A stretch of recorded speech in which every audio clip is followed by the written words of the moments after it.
যাবে। সুবহানাল্লাহ।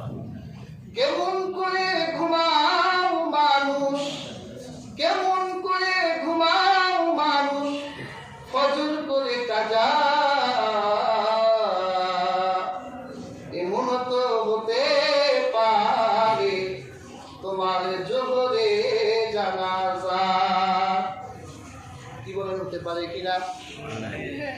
কেমন করে ঘুমাও মানুষ, ফজর করে কাজা। এমন তো হতে পারে তোমার জোহরে জানাজা। বেনামাজির লাশ কবরেতে রাখবে যখন, মাটির চাপে পাঁজরের হাত, মাটির চাপে পাঁজরের হাত ভাঙবে তখন। বিষাক্ত ওই সাপের ছোবল, বিষাক্ত ওই সাপের ছোবল বেনামাজির সাজা।